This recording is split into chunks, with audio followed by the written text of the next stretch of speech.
Israel is now sending 80,000 soldiers into Gaza City to destroy the last holdouts of Hamas and free the remaining 20 Jewish hostages. It's ignoring armchair critics like our Prime Minister, Anthony Albanese, who Israeli Prime Minister Benjamin Netanyahu gave another serve in an interview that Sherry Markson will play in full straight after my show. Why do you believe history will remember him as a weak politician? Well, look, I'm sure he has a reputable record as a public servant, but I think his record is forever tarnished by the weakness that he showed in the face of these Hamas terrorist monsters. You know, when the worst terrorist organization on earth, these savages who murdered women, raped them, beheaded men, burnt babies alive in front of their parents, and took hundreds of hostages.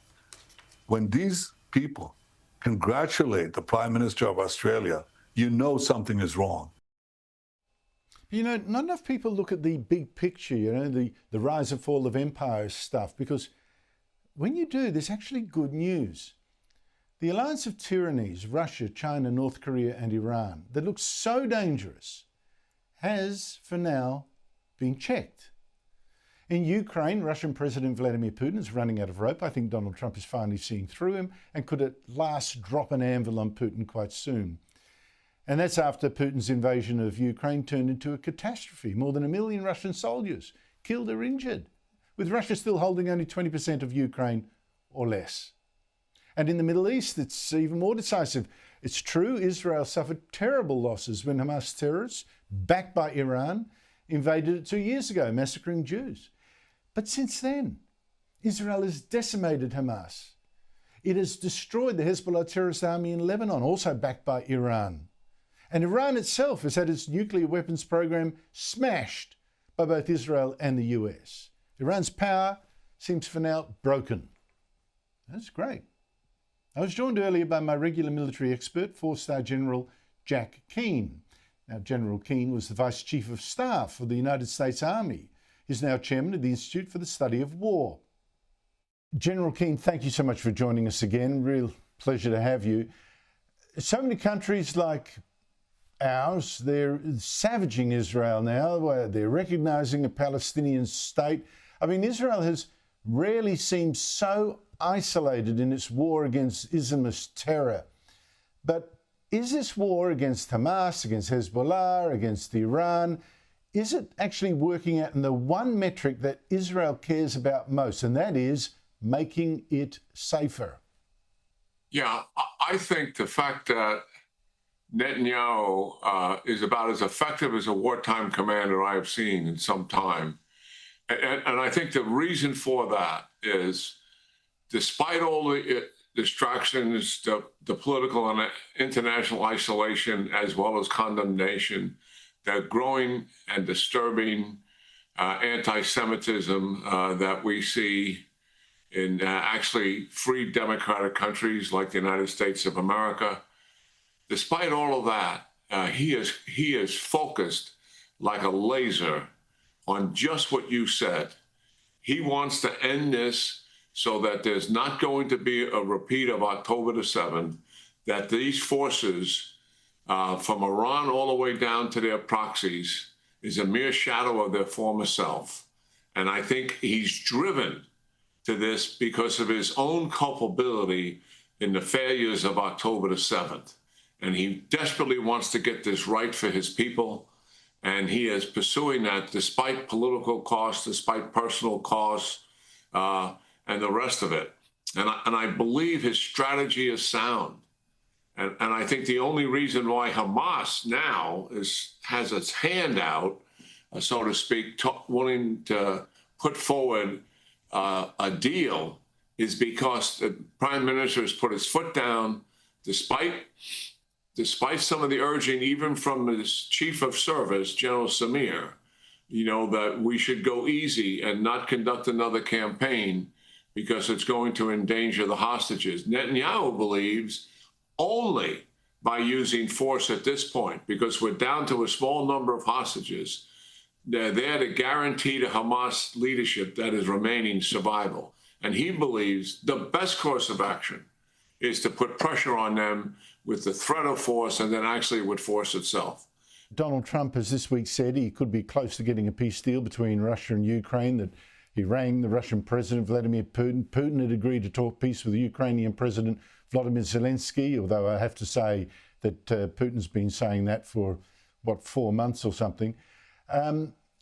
But I think that Trump has realised this may not actually be the big breakthrough he first seemed to think, judging by his phone call to Fox News yesterday. I hope President Putin is going to be good, and if he's not, it's going to be a rough situation. And I hope that President Zelensky will do what he has to do. He has to show some flexibility also. We're going to find out about President Putin in the next couple of weeks, that I can tell you. And we're going to see where it all goes. It's possible that he doesn't want to make a deal. General, in the past couple of days, Russia has in fact poured cold water on this talk of peace. It said the peace talks would need to get a lot more preparation. Europe couldn't send any peacekeepers to Ukraine to guarantee its safety from another Russian attack. And in fact, now Russia and China would have to be involved in any such Ukrainian security, which suggests they can veto any protection if Russia does invade again. All this tells me Donald Trump is being played again. No, I don't think so at all. I think he knows very well what Putin is up to. And we have been working very hard here for the last couple of days to put together some security guarantees. It's being led by the chairman of Joint Chiefs and the Supreme Allied Commander of NATO, who happens to be an American general. And they've been working with the coalition of the willing. The details of that are all putting together. They're going to bring those. Secretary Rubio will see some of that tomorrow. He's going to be talking to all the national security advisors from the participating countries, and the president likely will get a briefing on that on Friday. These security guarantees cannot be underestimated. They're absolutely critical. So our audience understands we're talking about assuming we get a peace agreement. How do we make certain that that peace agreement lasts? Because Russia has always broken ceasefires. They've always broken the agreements they did with previous agreements in Ukraine. They broke all the ceasefires in Syria. We know that they would break it. So we have to put deterrence there, some of it on the ground, some air power, et cetera, to make certain that Russia sees that and knows that they would be in a much larger war if they attack. And be in a war with the United States and with other European countries. And we think we can achieve that kind of deterrence. The other thing is to build up significantly the military capability of Ukraine. We know full well that if we have a peace agreement, China, Iran, and North Korea will keep arming and supporting Russia. Make no mistake about it. But that's kind of what is taking place here. And I see that as a positive thing. And it gives Zelensky, once we get this package together, and I've been talking to his very senior people who are here, and most of them, but not all of them, have gone home. Some of them are still working on these security guarantees. That gives him more running room in terms of options to make deals with Putin in terms of land and territory. Because when he knows he's got a solid security guarantee that if Putin attacks, he's going to be at war with multiple nations, and that's something he can't handle. Look, he can't defeat Ukraine. He hasn't been able to do it. Since in the last year and a half, he's gained 1% of territory. He has right now 19% of Ukraine. That's all he has, and he's been at this now. For 42 months.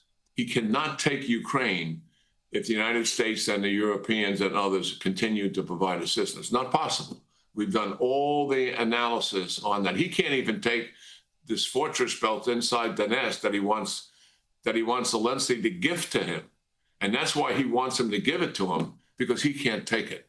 That's the reality of it. So if we get the good security guarantees in, that we have an enduring agreement, that gives Zelensky more running room. And it also is sending a very strong message to Putin.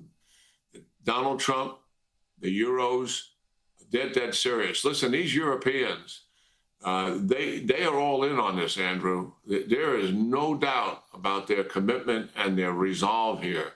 They know full well that Putin wants Ukraine to take control of it. It's his anchor, and he's going to expand into Eastern Europe. There's no doubt in their mind about that. There's no doubt in the minds of the United States leadership here about that. And there's no doubt in Putin's mind about it, because that really is his plan.